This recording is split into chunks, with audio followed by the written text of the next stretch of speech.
ഈശോമിശിഹായ്ക്കും സ്തുതിയായിരിക്കട്ടെ.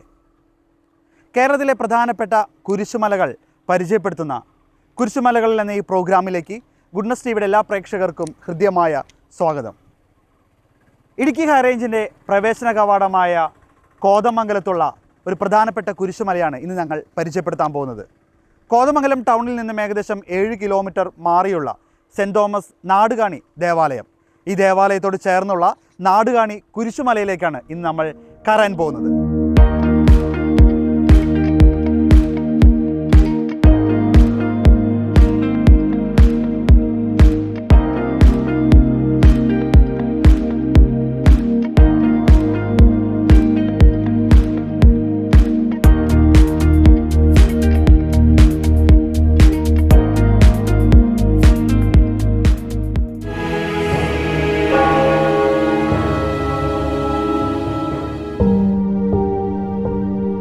പ്രാരംഭ പ്രാർത്ഥന.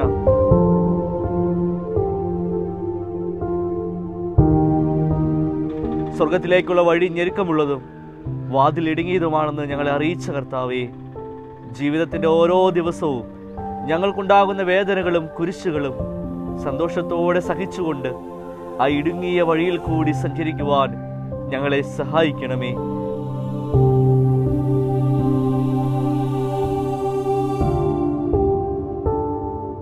പ്രിയമുള്ളവരെ, നമ്മളിപ്പോൾ നാടുകാണി കുരിശുമലയുടെ അടിവാരത്തെത്തിയിരിക്കുകയാണ്. ഇപ്പോൾ നമ്മൾ പ്രാരംഭ പ്രാർത്ഥന ചൊല്ലിയത് ഇവിടെയുള്ള സെൻറ്റ് ജോർജിൻ്റെ നാമധേയത്തിലുള്ള ഈ ഒരു കപ്പേളയിലാണ്. നമുക്ക് വേണ്ടി ഇപ്പോൾ പ്രാരംഭ പ്രാർത്ഥന ചൊല്ലി ഇതിന് ആരംഭം കുറിച്ചത് പൂയംകുട്ടി ഇടവക വികാരിയായ ഫാദർ ജോസച്ചനാണ്. ഒപ്പം നമ്മുടെ കൂടെ ഇപ്പോൾ നാടുകാണി സെൻറ്റ് തോമസ് ദേവാലയത്തിൻ്റെ ഇടവക വികാരിയായ ഫാദർ റോബിൻ പടിഞ്ഞാറേ കുറ്റച്ചനും ഒപ്പം തന്നെ ബഹുമാനയുടെ സിസ്റ്റേഴ്സും ഒപ്പം ഈ ഒരു സെൻറ്റ് തോമസ് ഇടവകയിലെ വിശ്വാസികൾ എല്ലാവരും കൂടി ചേർന്നാണ് നമ്മൾ ഇന്ന് ഈ ഒരു മല കയറുന്നതിലൂടെ തന്നെ നമുക്ക് ഈ മലയെക്കുറിച്ച് കൂടുതൽ കാര്യങ്ങളൊക്കെ അറിയാം. അതിന് തന്നെ നമുക്ക് ഈ ഒരു ദേവാലയത്തെക്കുറിച്ചും ഇതിൻ്റെ പ്രാധാന്യത്തെക്കുറിച്ചൊക്കെ നമുക്ക് വികാരിയച്ചൻ നമ്മളോടൊപ്പം സംസാരിക്കും. നാടുകാണി സെൻറ്റ് തോമസ് ഇടവക ഏതാണ്ട് 75 വർഷക്കാലത്തോളം പാരമ്പര്യമുള്ള ഒരു ഇടവകയാണ്. ഈ കാലയളവിലൊക്കെ ദേവദാസനായിരുന്ന ധന്യപദവിയിലേക്ക് ഉയർത്തപ്പെട്ട ജോസഫ് പഞ്ഞിക്കാരനച്ഛൻ്റെ പ്രവർത്തന മേഖലകളുടെ ഒരു പ്രധാനപ്പെട്ട ഇടവായിരുന്നു നാടുകാണി എന്ന് പറയുക. ഇവിടെയുള്ള സാധാരണക്കാരായ ആളുകൾക്കിടയിൽ അദ്ദേഹം ഒരുപാട് പ്രവർത്തിച്ചിട്ടുണ്ട്.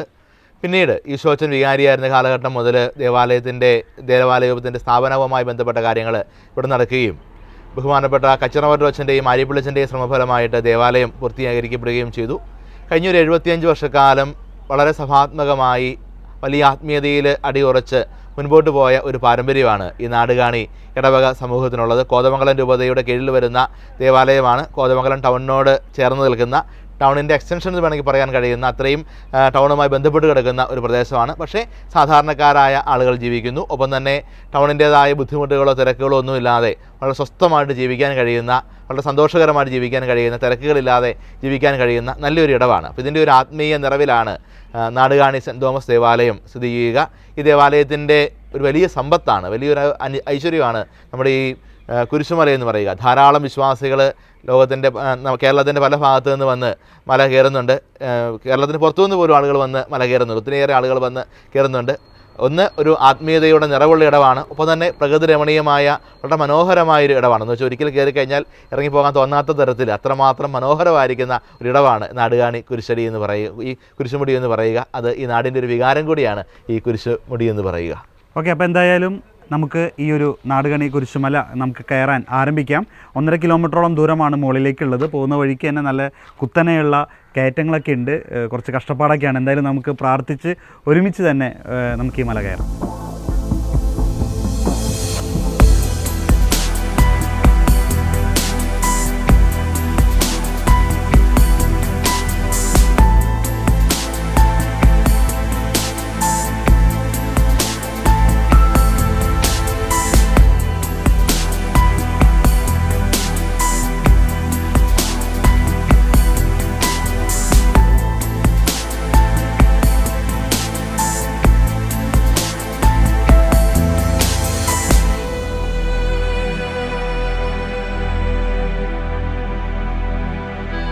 നാലാം സ്ഥലം ഈശോ വഴിയിൽ വെച്ച മാതാവിനെ കാണുന്നു.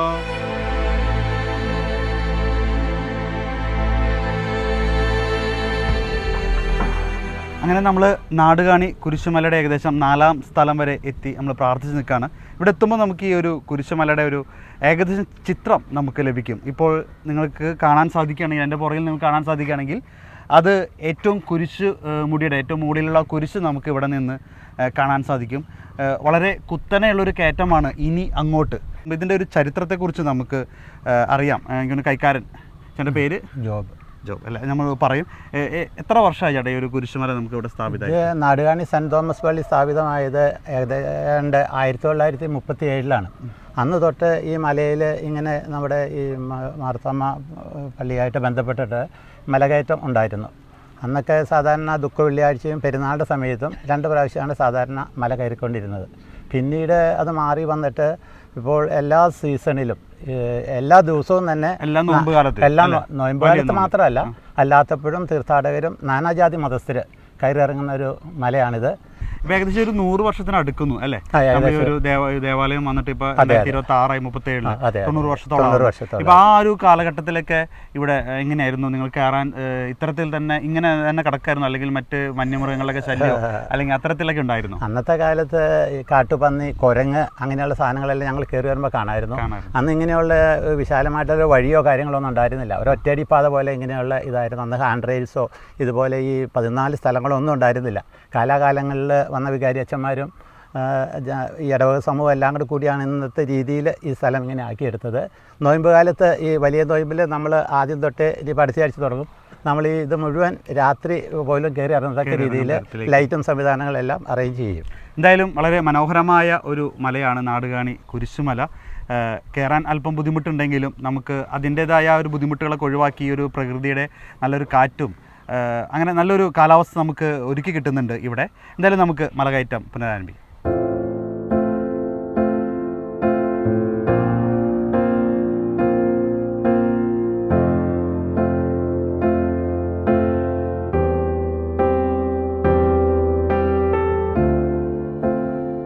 നാലാം സ്ഥലത്ത് നിന്ന് നമ്മൾ 2 സ്ഥലം കയറിയപ്പോൾ 6ാം സ്ഥലം വരെ എത്തിയിരിക്കുകയാണ്.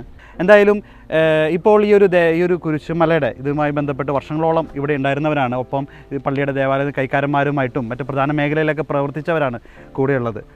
ഇതിൻ്റെ പ്രവർത്തനങ്ങളിൽ ഇപ്പോൾ നമുക്ക് കാണാൻ സാധിക്കും ഓരോ സ്ഥലങ്ങൾ 14 സ്റ്റേഷൻസ് ഇവിടെ വെച്ചിട്ടുണ്ട് മനോഹരമായി തന്നെ. ഒപ്പം ചെറിയ ബിൽഡിംഗ് കാര്യങ്ങളൊക്കെ ഇവിടെ വെച്ചിട്ടുണ്ട്. ഇതിൻ്റെയൊക്കെ പ്രവർത്തനങ്ങളൊക്കെ തന്നെയായിരുന്നു ആദ്യ കാലഘട്ടങ്ങളിൽ, വാഹനങ്ങളൊക്കെ കയറി വരാൻ ബുദ്ധിമുട്ടുള്ള സമയങ്ങളിലൊക്കെ? ആദ്യ നാളുകളിലൊക്കെ നമ്മളിവിടെ സാധനങ്ങളെല്ലാം താഴ്ന്ന് ചുമന്ന് ഓരോരുത്തർ മാറി മാറി ചുമന്നാണ് ഞായറാഴ്ച ദിവസം പുതുപ്പണി വെച്ചിട്ട് എല്ലാവരും 300-350 ആൾക്കാർ നിരന്ന് നിന്ന് ചുമന്നാണ് സാധനങ്ങളെല്ലാം മുകളിൽ കയറ്റിയത്. പിന്നെ കുറച്ച് ഭാഗം പിന്നെ കോൺക്രീറ്റ് ചെയ്ത് കുറേ വണ്ടി കയറി 6 സ്ഥലം വരെ വണ്ടി വരും, അവിടം വരെ എത്തി. ഇനി പിന്നെ ഓരോ സ്ഥലങ്ങളും ഇങ്ങനെ എല്ലാവരും തലച്ചുമടായിട്ട് ഈ മിറ്റിലും മണലും അതെല്ലാം ചുവന്നാണ്, അതെല്ലാം സിമെൻറ്റ് കട്ട എല്ലാം ചുവന്നാണ് മുകളിലെത്തിച്ചാണ് എല്ലാവരും മാറി മാറി ചുവന്നാണ് എത്തിച്ചത്. ഇങ്ങനെ ഞായറാഴ്ചകളിലപ്പോൾ നിങ്ങൾ ഇടവക്കാർക്ക് എല്ലാവരും ഒരുമിച്ച് വരുമോ, അല്ലെങ്കിൽ ഏതെങ്കിലും യൂണിറ്റുകാരോ അങ്ങനെയാണോ? എല്ലാവരും ഒരുമിച്ച് വന്ന് ഞായറാഴ്ചത്തെ കുർബാന രാവിലത്തെ കുർബാന വൈകിട്ട് വെച്ചിട്ട് രാവിലെ എല്ലാവരും വന്ന് പുതുപ്പണിയായിട്ട് ചെയ്ത് അങ്ങനെ പോകും. എനിക്കൊന്ന് ഇപ്പോൾ തന്നെ നമ്മൾ നിൽക്കുമ്പോൾ കാറ്റുള്ളതുകൊണ്ട് അറിയില്ലെങ്കിലും നല്ലൊരു ചൂടുള്ളൊരു സ്ഥലം കൂടിയാണ്. ഒപ്പം പാറകൾ മാത്രമേ നമുക്കിവിടെ കാണാൻ സാധിക്കുള്ളൂ, മണ്ണൊന്നും അങ്ങനെ അധികം ഇല്ലാന്ന് തന്നെ പറയാം. പാറ കൂടെ തന്നെ പടാം. നല്ലൊരു ചൂടുള്ള സമയമൊക്കെ ആയിരുന്നില്ലേ? എങ്ങനെയായിരുന്നു ആ ഒരു കഷ്ടപ്പാടൊക്കെ? ചൂടുള്ള സമയമാണെങ്കിൽ നല്ല കാറ്റുണ്ട്, അതുകൊണ്ട് നമുക്ക് ചൂടങ്ങനെ തോന്നണില്ലായിരുന്നു. നല്ലൊരു കാലാവസ്ഥയാണ്. മുകളിൽ ചെന്ന് കഴിഞ്ഞാൽ പിന്നെ നമുക്ക് ഇറങ്ങി പോരാൻ തോന്നുന്നില്ല, അത്രയും നല്ലൊരു അന്തരീക്ഷമാണ്. ഓക്കെ, എന്തായാലും ഒരു വളരെ കഷ്ടപ്പാടുകൾ ഇത്തരത്തിലൊരു കുരിശുമല ഒരുപാട് ജനങ്ങൾക്ക് അനുഗ്രഹമാണ്. എനിക്ക് തോന്നുന്നു പ്രത്യേകിച്ച് ഈ ഒരു നാടുകാണി അല്ലെങ്കിൽ കോതമംഗലത്തിൽ തന്നെ ഒരു അനുഗ്രഹമായിട്ടാണ് ഈ ഒരു കുരിശുമല നിൽക്കുന്നത്. അപ്പോൾ ഈ ഒരു കുരിശുമലയുടെ ഈ ഒരു അനുഗ്രഹത്തിന് പിന്നിൽ ഒരുപാട് പേരുടെ, പ്രത്യേകിച്ച് ഈ നാടുകാണി സെൻറ്റ് തോമസ് ദേവാലയത്തിലെ വിശ്വാസികളുടെ വളരെ കഷ്ടപ്പാടുകൾ ഉണ്ടായിട്ടുണ്ട്. തീർച്ചയായിട്ടും നമ്മൾ ഈ ഒരു കുരിശുമലയെക്കുറിച്ച് അറിയുമ്പോൾ, ഈ ഒരു മല കയറുമ്പോൾ അവരന്ന് അനുഭവിച്ച ആ കഷ്ടപ്പാടുകളൊക്കെ നമുക്ക് ഓർക്കേണ്ടതുണ്ട്.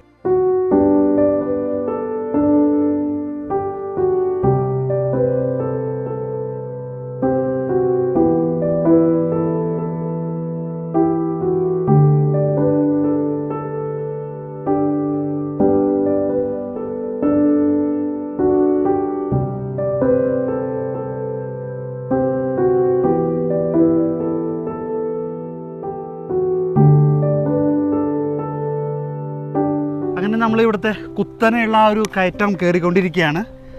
വിശ്വാസികൾക്ക് ഈ ഒരു കയറ്റം കയറാനുള്ളൊരു ബുദ്ധിമുട്ട് ഇല്ലാതിരിക്കാൻ വേണ്ടി ഇവിടെ കൈവരികൾ സ്ഥാപിച്ചിട്ടുണ്ട്.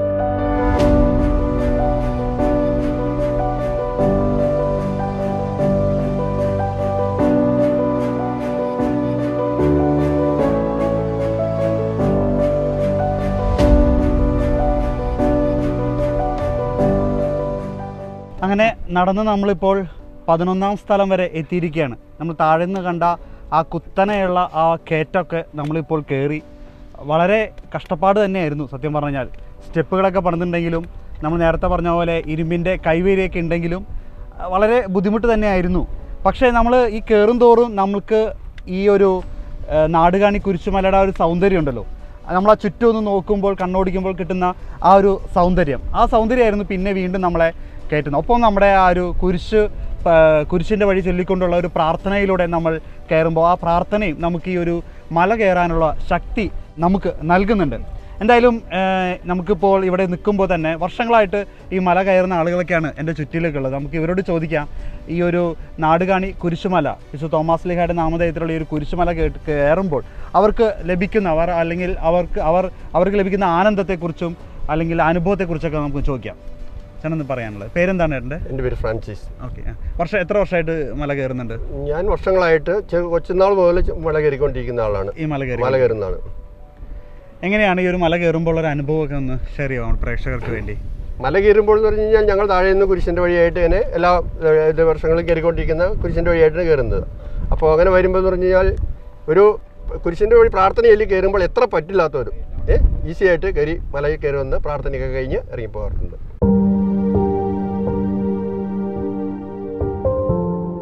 മുപ്പത്തൊമ്പത് വർഷത്തെ അനുഭവം വെച്ച് ഞാൻ പറഞ്ഞു കഴിഞ്ഞാൽ അന്ന് ഈ ഭാഗത്ത് നമ്മുടെ ഒരു മരക്കുരിശായിരുന്നു. അത് കഴിഞ്ഞ് രണ്ടാമത്തെ ഇത് വന്ന് വേറെ അച്ഛൻ വന്നു കഴിഞ്ഞപ്പോൾ അതൊരു പൈപ്പും കൊണ്ടുള്ള കുരിശായി.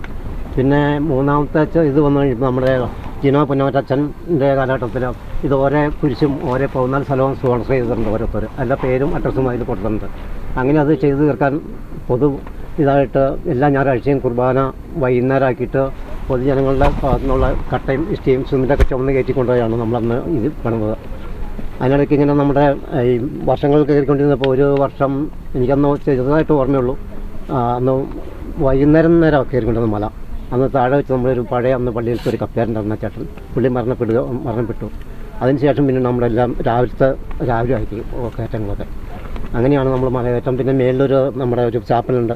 ചാപ്പലിൻ്റെ ആണെങ്കിൽ അന്നുകൊണ്ട് ഒരു 10, 300, 350 ആൾക്കാർ താഴെ തൊട്ട് ഇഷ്ടേ കൈമാറി ഓരോ സ്ഥലത്ത് സ്റ്റെപ്പ് തീർന്ന് അവിടെ വയ്ക്കും. പിന്നെ അടുത്ത സ്റ്റെപ്പിൽ മുകളിലേക്ക് ഇങ്ങനെ പോയി അങ്ങനെ കൈമാറിയാണ് നമ്മുടെ ഇന്നത്തെ ചാപ്പലുണ്ടാക്കിയത്. നമ്മളവിടെ ചെല്ലുമ്പോൾ കാണാൻ ചാപ്പല.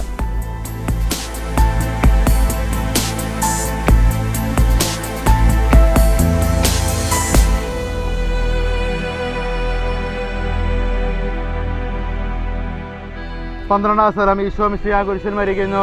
ഈശോ മിശിഹായെ ഞങ്ങളങ്ങേ കുമ്പിട്ട് ആരാധിക്കുന്നു. എന്തുകൊണ്ടെന്നാൽ വിശ്വസിച്ചാൽ അങ്ങ് ലോകത്തെ വീണ്ടെടുത്തു.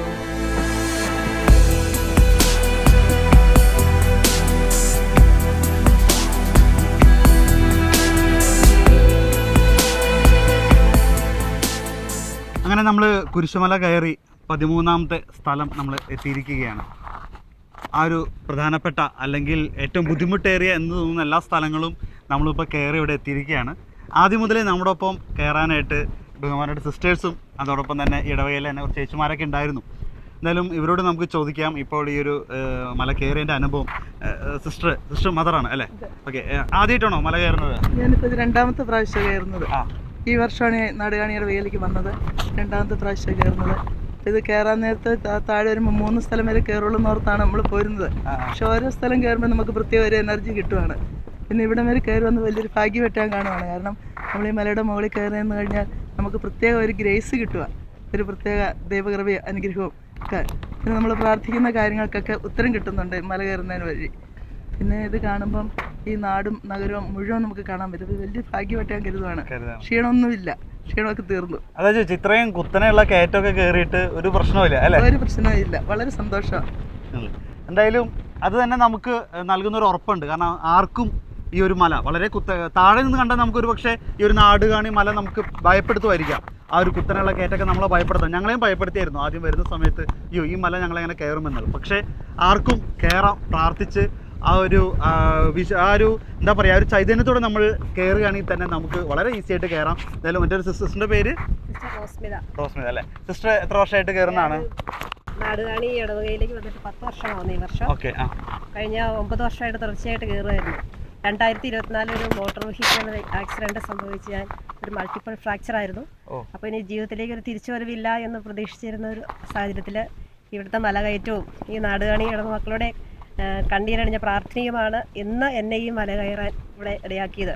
ഒരു വർഷത്തെ ബ്രേക്കിന് ശേഷം ആദ്യമായിട്ടാണ് മല കയറുന്നത്. അതായത് ഈ ഒരു ആക്സിഡന്റ് സംഭവിച്ച ശേഷം ആദ്യമായിട്ടാണ് ഇന്ന് മല കയറുന്നത്. അതന്നെ വലിയൊരു എന്താ പറയാ, വലിയൊരു അത്ഭുതമാണ്. അല്ലെങ്കിൽ പ്രാർത്ഥന ഇവിടെ സാധ്യമാണോ എന്നോ ഞാൻ വിചാരിച്ചിരുന്നു. പക്ഷെ ഇന്ന് ഇത് സാധ്യമായിട്ടിരിക്കുകയാണ്. അത് ദൈവത്തിന്റെ, അത് തോമാശ്ലീഹായുടെ വലിയൊരു അനുഗ്രഹമായിട്ട് ഞാൻ ഇതിനെ കാണുന്നു. തീർച്ചയായിട്ടും വലിയൊരു അനുഭവ സാക്ഷിയാണ് സിസ്റ്റർ നമ്മുടെ ഈ ഒരു മലയിൽ കയറുന്നതുമായി ബന്ധപ്പെട്ട്. കഴിഞ്ഞ 9 വർഷം സിസ്റ്റർ അടുപ്പിച്ച് കയറുകയാണ്. ചേച്ചിമാരെ എന്താണ് പറയാനുള്ളത്? ഞാൻ 10-15 വർഷമായിട്ട് ഞാൻ മല കയറാറുണ്ട്.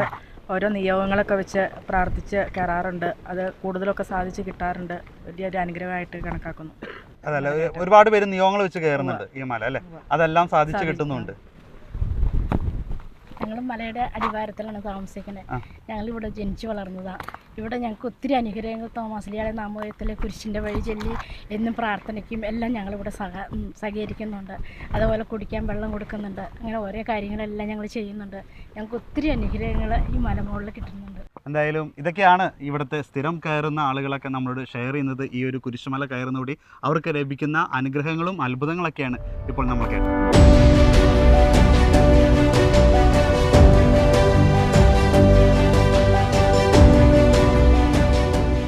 സമാപന പ്രാർത്ഥന.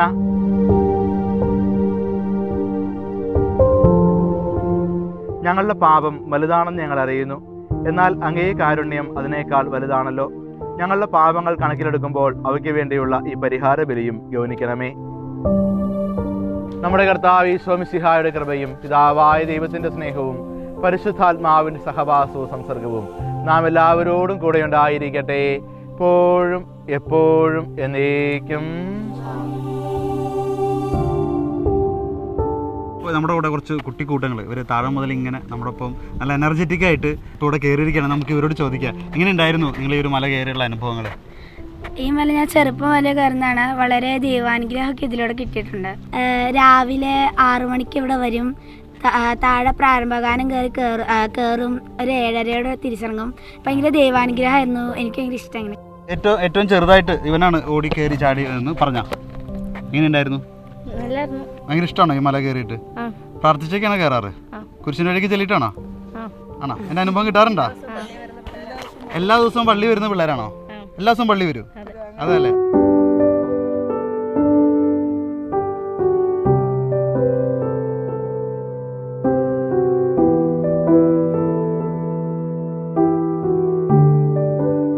വിശ്വാസത്തോടു കൂടി നമ്മൾ ഒരു നിയോഗം വെച്ചത് പ്രാർത്ഥിച്ച് കയറുവാണെങ്കിൽ എൻ്റെ ജീവിതാനുഭവത്തിൽ നിന്ന് എനിക്ക് ഒത്തിരി അനുഗ്രഹങ്ങൾ പ്രത്യേകമായിട്ട് പറയാനുണ്ട്. അത് എനിക്ക് അനുഭവം ഉള്ളതുമാണ്.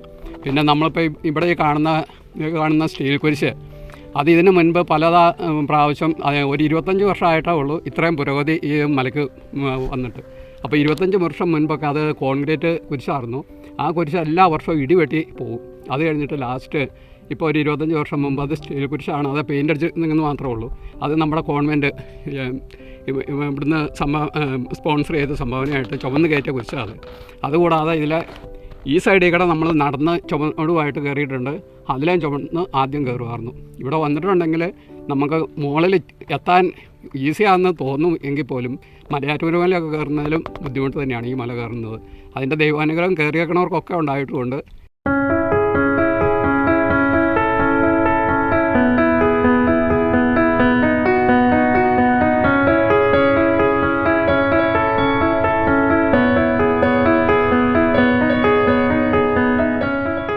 അഞ്ച് മണിക്ക് നമ്മൾ കയറാൻ തുടങ്ങി. ഏകദേശം ഇപ്പോൾ സമയം 6:30. 1.5 മണിക്കൂർ കൊണ്ട് നമ്മൾ പ്രാർത്ഥിച്ച് നമ്മൾ സാവധാനം തന്നെയാണ് മല കയറി നമ്മൾ മുകളിലെത്തിയത്. മുകളിലെത്തിയപ്പോൾ ഇവിടെ കിട്ടുന്ന ഒരു അനുഭവം, നമ്മൾ താഴെ മുതൽ കയറിയപ്പോൾ കണ്ടത് ആ ഒരു നല്ലൊരു കാറ്റാണ്. ആ മനോഹരമായ കാറ്റ് ഇവിടെ മുകളിലുമുണ്ട്. ഒപ്പം ഒരു 360 ഡിഗ്രിയിൽ മനോഹരമായ രീതിയിലുള്ള കാഴ്ചകളാണ് നമുക്ക് ഇവിടെ എത്തുമ്പോൾ ലഭിക്കുന്നത്. അതായത് ഈ ഒരു കോതമംഗലത്തിൻ്റെയും അതോടൊപ്പം തന്നെ പെരിയാർ പുഴയുടെയും ഒപ്പം ചുറ്റും മലനിരകളുടെയും പച്ചപ്പും എല്ലാമായി വളരെ മനോഹരമായൊരു വ്യൂ ആണ് ഇതിൻ്റെ മുകളിൽ കിട്ടുന്നത്. ഏകദേശം ഒരു 3000 അടിയാണ് സമുദ്രനിരപ്പിൽ നിന്ന് ഈ മലയുടെ മുകളിലേക്ക്. അതോടൊപ്പം തന്നെ ഒരു 1.5 കിലോമീറ്റർ ഓളമാണ് ഈ മല കയറാനായിട്ട് എത്തുന്നതും. എന്തായാലും ഒരുപാട് എല്ലാ ആൾക്കാർക്കും തന്നെ, അതായത് നമ്മുടെ ഒപ്പം തന്നെ കയറിയത് കുട്ടികൾ മുതൽ പ്രായമായവർ തന്നെ നമ്മുടെ ഒപ്പം കയറി. അതുകൊണ്ട് തന്നെ എല്ലാവർക്കും തന്നെ പ്രാർത്ഥിച്ച് ഇവിടെ കയറാനുള്ള നമുക്ക് സാധിക്കും. എന്തായാലും ഇന്നത്തെ ഈ ഒരു കുരിശുമലയുടെ പ്രോഗ്രാം വൈൻഡ് അപ്പ് ചെയ്യുന്നതിന് മുമ്പ് നമുക്ക് റോബിനച്ചൻ നമ്മളോടുമായി ഈ ഒരു കുരിശുമലയെ ബന്ധപ്പെട്ടും ഇവിടുത്തെ തിരുക്കർമ്മങ്ങളെക്കുറിച്ചൊക്കെ നമ്മളുമായി പങ്കുവെക്കുകയാണ്. അച്ഛാ, ഇപ്പോൾ നോമ്പ് കാലമാണ്. എങ്ങനെയാണ് ഇവിടുത്തെ തിരുക്കർമ്മങ്ങൾ? വിശ്വാസികൾക്ക് മുകളിൽ കയറി വന്നാൽ മുകളിൽ വന്നുള്ള തിരുക്കർമ്മങ്ങൾ എങ്ങനെയാണ്? പള്ളിയിൽ എങ്ങനെയൊക്കെയാണ്? ഒന്ന് കാര്യങ്ങളൊക്കെ നമ്മുടെ പ്രേക്ഷകർക്ക് വേണ്ടി ഒന്ന് പറയുമോ? തീർച്ചയായിട്ടും. നാടുകാണി മല ഈ നാടിൻ്റെ ഒരു അനുഗ്രഹമാണ്. ഒരു ഉയർന്ന മലയെന്ന് പറയുന്നത് ഇവിടുത്തെ പ്രാർത്ഥനാമുദ്രങ്ങൾ ഈ നാടിന് മുഴുവൻ വലിയൊരു സംരക്ഷണ കവചം ഒരുക്കുന്നുണ്ട് എന്നുള്ളതാണ്. അതുകൊണ്ട് തന്നെ നാനാജാതി മതസ്ഥരായ ആളുകൾ സ്ഥിരമായിട്ട് മല കയറുന്നത്. ഇപ്പോൾ രാവിലെയുണ്ട്, വൈകുന്നേരങ്ങളിലുണ്ട്, ഇതുപോലെ സന്ധ്യാസമയങ്ങളിലേക്ക് ഒരുപാട് ആളുകൾ പല ഭാഗത്തു നിന്ന് വന്ന് കയറുന്നുണ്ട്. നമ്മൾ പള്ളിയിൽ തിരുക്കർമ്മങ്ങൾ ഒരുക്കിയിരിക്കുന്ന എല്ലാ വെള്ളിയാഴ്ചയും നമ്മൾ രാവിലെ 6:30 താഴെ കപ്പേളയിൽ നിന്ന് നമ്മളിപ്പോൾ കയറിയ പോലെ തന്നെ പ്രാരംഭ പ്രാർത്ഥനയായിട്ട് കുരിശിൻ്റെ വഴിയായിട്ട് ഇടവകയുടെ ശുശ്രൂഷയായിട്ട് ഇവിടെ മലമുകളിലെത്തും. ഇവിടെ സമാപന പ്രാർത്ഥനയും ആശീർവാദവും എല്ലാം കഴിഞ്ഞ് നമ്മൾ എല്ലാ വെള്ളിയാഴ്ചകളിൽ ശുശ്രൂഷകൾ തീരും. അതുപോലെ വൈകുന്നേരങ്ങളിൽ 5 മണിക്ക് പള്ളിയിൽ വിശുദ്ധ കുർബാന, പള്ളിയിൽ തന്നെ കുരിശിൻ്റെ വഴി ഒരു വചനപ്രഘോഷണം, അതുപോലെ തന്നെ കുരിശിൻ്റെ വഴി ദിവ്യകാരുണ്യ ആരാധന, ഇങ്ങനെ ശുശ്രൂഷകളെല്ലാം ഒരുക്കിയിട്ടുണ്ട്. പ്രധാനമായിട്ടും 40-ാം വെള്ളിയാഴ്ച കഴിഞ്ഞ് വരുന്ന ശനിയാഴ്ച, അത് കോഴിക്കോട്ടെ ശനിയാഴ്ചയിൽ ഈ വർഷം അഭിവന്ധ്യ ജോർജ് മർത്തിക്കണ്ടത്തിൽ പിതാവ് 3:30 വിശുദ്ധ കുർബാന അർപ്പിക്കും ഇടവക ദേവാലയത്തിൽ. അന്നേ ദിവസം നമ്മൾ മലകയറ്റം ക്രമീകരിച്ചിരിക്കുന്നത് പ്രധാനമായിട്ട് നമ്മുടെ യുവജനങ്ങൾക്ക്, പ്രവാസികൾക്ക്, വൈദികർക്ക്, സമർപ്പിതർക്ക്, ഈ 4 കാറ്റഗറിയിൽപ്പെട്ട, പ്രത്യേകിച്ച് നമ്മുടെ പ്രാർത്ഥനകളെ ശക്തിപ്പെടുത്തേണ്ട 4 മേഖലയിൽപ്പെട്ട ശുശ്രൂഷ ആളുകൾക്ക് വേണ്ടിയിട്ടാണ് പ്രധാനമായിട്ടും നമ്മൾ ഈ ശുശ്രൂഷകൾ ക്രമീകരിച്ചിരിക്കുന്നത്. നമ്മുടെ ഒരു നിയോഗം അതാണ്. അതായത് ഏറ്റവും കൂടുതൽ പ്രവാസികൾ ഇപ്പോൾ ഒരുപാട് നമുക്ക് പുറത്തുണ്ട്. അത് ഇടവകയിൽ മാത്രമല്ല, നമ്മുടെ ഈ കേരളത്തിൽ മുഴുവനുണ്ട്. പക്ഷേ പ്രവാസികൾ പുറമേ കാണുന്ന പോലെ ഒന്നുമല്ല, ഒരുപാട് കഷ്ടപ്പെട്ടതിലൂടെയും സഹനത്തിലൂടെയും കടന്നു പോകുന്ന പ്രവാസികളുണ്ട്. അപ്പോൾ നമ്മുടെ പ്രാർത്ഥനകൾ അവർക്ക് ബലമായിട്ട് മാറണം. അതുപോലെ തന്നെ നമ്മുടെ യുവജനങ്ങൾ, തീർച്ചയായിട്ടും നമുക്കറിയാം കേരളത്തിൻ്റെ ഇന്നത്തെ ഒരു അവസ്ഥയിൽ ഒരുപാട് യുവജനങ്ങൾ കൈവിട്ടു പോകപ്പെടുന്നുണ്ട്. അതുപോലെ തൊഴിലില്ലാത്തതിൻ്റെ പേരിൽ സങ്കടങ്ങളിലൂടെ കടന്നു പോകുന്ന ഒരുപാട് യുവജനങ്ങളുണ്ട്. അവർക്ക് പ്രാർത്ഥന നമുക്ക് ബലമായി മാറണം. ഈ വർഷം നമ്മുടെ കോതമംഗലം രൂപതയുടെ KC വൈമരി കൂടി ആഭിമുഖ്യത്തിലാണ്, രൂപതാ തലത്തിലുള്ള എല്ലാ യുവജനങ്ങളുടെയും ആഭിമുഖ്യത്തിൽ നമ്മൾ മലകയറ്റം വയ്ക്കുന്നു. അതുപോലെ ഈ കാലഘട്ടത്തിൽ ദൈവത്തിൻ്റെ കരുണയുടെ ഉപകരണങ്ങളായി മാറേണ്ട നമ്മുടെ വൈദികർക്കും നമ്മുടെ സമർപ്പിതർക്കും വേണ്ടി പ്രാർത്ഥിക്കാനുള്ള ഉത്തരവാദിത്വം ദൈവജനത്തിനുണ്ട്. ഈ ശുശ്രൂഷയിലൂടെ നമ്മൾ നിർവഹിക്കുക. നമ്മുടെ വൈദികരെയും നമ്മുടെ സമർപ്പിതരെയും പ്രാർത്ഥനയിലൂടെ ശക്തിപ്പെടുത്തുക. അല്പം ത്യാഗപൂർണ്ണമാണ് ഈ മലകയറ്റം. സമർപ്പിത ജീവിതം, വൈദിക ജീവിതമൊക്കെ നമുക്കറിയാം വലിയ ത്യാഗപൂർണ്ണമായൊരു ജീവിതമായിട്ട് മാറുന്നുണ്ട്. അപ്പോൾ നമ്മുടെ ഈ ചെറിയ ത്യാഗങ്ങൾ നമ്മുടെ വൈദികരുടെയും നമ്മുടെ സമർപ്പിതരുടെയും നമ്മുടെ സഭയുടെയൊക്കെ വിശുദ്ധീകരണത്തിന് അവരെയൊക്കെ ബലപ്പെടുത്താനൊക്കെ ആയിട്ട് ആ ഒരു പ്രത്യേക നിയോഗത്തോടു കൂടിയാണ് നമ്മൾ ഈ വർഷത്തെ ശുശ്രൂഷകൾ വയ്ക്കുക. അതുപോലെ തന്നെ ദുഃഖവെള്ളിയാഴ്ച രാവിലത്തെ ശുശ്രൂഷകൾക്ക് ശേഷം ഇടവക സമൂഹം മല കയറുന്നുണ്ട്. അപ്പോൾ ആ സമയത്ത് ചുറ്റുപാടുമുള്ള മറ്റിടവുകളിൽ നിന്നൊക്കെയുള്ള ആളുകളെല്ലാം വരുന്നുണ്ട്. അപ്പം ഈ പ്രദേശത്തുള്ള ആളുകളുടെ ഒരു വലിയൊരു ആത്മീയതയുടെ, അത് കത്തോലിക്കരുടെ മാത്രമല്ല ഇതര ക്രൈസ്തവ സഭകളുടെ, അക്രൈസ്തവരുടെ ഒക്കെ ഒരു വലിയ കൂട്ടായ്മയുടെ ഐക്യത്തിൻ്റെയൊക്കെ പ്രതീകമായിട്ടാണ്. അതിൻ്റെ തീർച്ചയായിട്ടും നാടിൻ്റെ ഒരു അനുഗ്രഹമായിട്ടാണ് ഈ മല കയറ്റം ഉണ്ടാവുക. നാടുകാണി മല എന്ന് പറയുന്ന ഒരു എന്താ പറയുക, കാഴ്ചയുടെ ഇടം മാത്രമല്ല, നമുക്കറിയാം ഒരുപാട് കാഴ്ചയുടെ വിസ്മയങ്ങൾ നമുക്ക് ചുറ്റും നമുക്ക് കാണാം അല്ലേ. ഏതാണ്ട് 7ഓളം ദേവാലയങ്ങൾ നമുക്ക് ഇവിടെ കയറി നിൽക്കുമ്പോൾ കാണാം. അതായത് പക്ഷേ ഈ മലയെന്ന് പറയുന്നത് ഈ നാടിൻ്റെ ഒരു അനുഗ്രഹമാണ്, ഐശ്വര്യമാണ്, കൃപയുടെ സമൃദ്ധിയുടെ ഒരു ഇടമാണ്, പ്രാർത്ഥനയുടെ ഒരു ഇടമാണ്. അപ്പോൾ അത്തരം ഒരു ഒരു അനുഭവത്തിലൂടെയാണ് ഇവിടെ കയറുന്ന ഓരോ വ്യക്തികളും കടന്നു പോവുക. എന്തായാലും ഈ പറഞ്ഞ ദിവസങ്ങളിലൊക്കെ നമുക്ക് ആഘോഷമായിട്ട് കയറാമെങ്കിലും എല്ലാ ദിവസവും തന്നെ മല കയറുന്നവർ ഒരുപാട് ആൾക്കാർ. എനിക്ക് തോന്നുന്നത് നമ്മൾ പ്രിഫർ ചെയ്യുന്ന സമയം എന്ന് വെച്ചാൽ രാവിലെ അല്ലേ, മോർണിംഗിൽ രാവിലെയും വൈകിട്ടാണ്. കാരണം ഇത് നല്ല പാറയാണ്. ഉച്ച സമയത്തൊക്കെ പാറയെന്നുള്ള ചൂട് അസഹനീയമായിരിക്കും. പിന്നെ നമുക്ക് ഇവിടെ മേളിൽ നമുക്ക് വെള്ളത്തിന്റെ സൗകര്യങ്ങളൊന്നും അധികം ഇല്ല അല്ലേ. നമ്മൾ ചെയ്യുന്നത് താഴെ നിന്ന് പോരും നമ്മൾ ഔദ്യോഗികമായിട്ട് വെക്കുന്ന ക്രമീകരണങ്ങൾ നമ്മൾ വെള്ളം കൊടുത്തു വിടും. എന്ന് വെച്ച് കഴിഞ്ഞാൽ ബോട്ടിലിനകത്തുള്ള വെള്ളം കൊടുത്തു വിടും. ബോട്ടിൽ അങ്ങനെ റിസീവ് ചെയ്യാനുള്ള സൗകര്യങ്ങൾ ക്രമീകരിക്കും, വേറെ വേസ്റ്റ് നഷ്ടപ്പെട്ട് പോകാതെ. അതുപോലെ തന്നെ എല്ലാ മെഡിക്കൽ സൗകര്യങ്ങൾ, അതുപോലെ തന്നെ മറ്റ് ക്രമീകരണങ്ങളെല്ലാം എല്ലാ സംവിധാനങ്ങളും ഒരുക്കി വയ്ക്കും. അതുപോലെ തന്നെ നമ്മൾ ഭക്ഷണം കൊടുക്കാറുണ്ട്. ഓരോ വർഷവും നമ്മൾ മല കയറി വരുന്ന ദുഃഖവെള്ളിയാഴ്ചയൊക്കെ നമ്മൾ ഭക്ഷണം കൊടുക്കാറുണ്ട്. മലമുകളിൽ പ്രാർത്ഥിക്കുന്ന, അതായത് രാത്രി മുഴുവൻ പ്രാർത്ഥിക്കുന്ന ആളുകളുണ്ട് ഈ മലമുകളിൽ. അത് അപൂർവമായിട്ട് തന്നെ ഉള്ളതെന്ന് വേണമെങ്കിൽ പറയുമെങ്കിൽ പോലും ചില ആളുകൾ ഞാൻ കണ്ടിട്ടുണ്ട് അങ്ങനത്തെ ആളുകൾ. അതായത് വൈകുന്നേരങ്ങളിൽ വന്ന് ഇവിടെ വന്ന് നമ്മുടെ ഏതെങ്കിലും വീടുകളിൽ വണ്ടി കയറ്റിയിട്ട് വന്ന് രാത്രി മുഴുവനോ അല്ലെങ്കിൽ ഒരു 2-3 മണിക്കൂറോ ഒക്കെ മലമുകളിൽ വന്ന് സ്വസ്ഥമായിട്ട് പ്രാർത്ഥിക്കുന്ന ആളുകളെ നമ്മൾ കണ്ടിട്ടുണ്ട്. വളരെ പ്രാർത്ഥനാ അനുഭവത്തിൽ ആ ഒരു ഫീൽ ഇവിടെ വരുമ്പോൾ കിട്ടും. നമ്മൾ നല്ല സത്യം പറഞ്ഞാൽ കയറി വരുമ്പോൾ പല ചേട്ടന്മാരും പറഞ്ഞു മേളിൽ വന്ന് നമുക്ക് തിരിച്ച് താഴേക്ക് ഇറങ്ങാൻ തോന്നില്ല എന്ന്. അത്തരത്തിലുള്ള വളരെ മനോഹരമായ ഒരു ക്ലൈമറ്റും കൂടിയാണ് ഇതിൻ്റെ മേളിൽ. ആ ഒരു അനുഭവം നമുക്ക് ലഭിക്കുന്നു. എന്തായാലും കുരിശുമലകളുടെ ഈ ഒരു ഇന്നത്തെ ഈ എപ്പിസോഡിൽ നമ്മൾ നാടുകാണി കുരിശുമലയെക്കുറിച്ചാണ് അറിഞ്ഞത്. ഇന്നത്തെ ഈ ഒരു എപ്പിസോഡ് നമ്മളിവിടെ വൈൻഡപ്പ് ചെയ്യുകയാണ്. അടുത്ത കേരളത്തിലെ മറ്റൊരു പ്രധാനപ്പെട്ട കുരിശുമലയുമായി നമുക്ക് അടുത്ത ആഴ്ച വീണ്ടും കാണാം. നന്ദി.